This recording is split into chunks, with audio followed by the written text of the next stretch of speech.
Welcome to the Slop Temple. We pray this video helps. You begin by verifying the essentials, power and data cables, and the port you used. Open Disk Management on Windows or Disk Utility on Mac OS to identify whether the drive appears but is unallocated or offline. Once seen, note its reported size and partition style, because that tells you whether the disk table was lost versus a simple offline state. Make sure you do not initialize or format yet. You want to preserve data and choose the correct recovery path next. Now you move into recovery. If the disk shows offline, bring it online and assign a drive letter. That sometimes restores access immediately.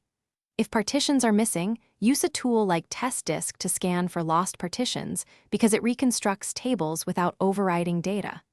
Before any write operations, create a sector-level image of the drive. This protects you if a repair goes wrong. Once you have an image, you can safely attempt partition rebuilds or targeted file recovery with PhotoRec or similar tools. Finish by restoring the recovered partition table or mounting the recovered image and copying critical files off the affected disk. Once copied, run chkdsk on a Windows copy or fsck on Linux copies to repair file system inconsistencies. Do not run repairs on the original until you have backups. If the drive remains invisible, test it on another computer, swap cables and ports, and try a different USB SATA adapter, because faulty hardware often mimics missing drives. If all fails, consider professional data recovery. Thanks for watching.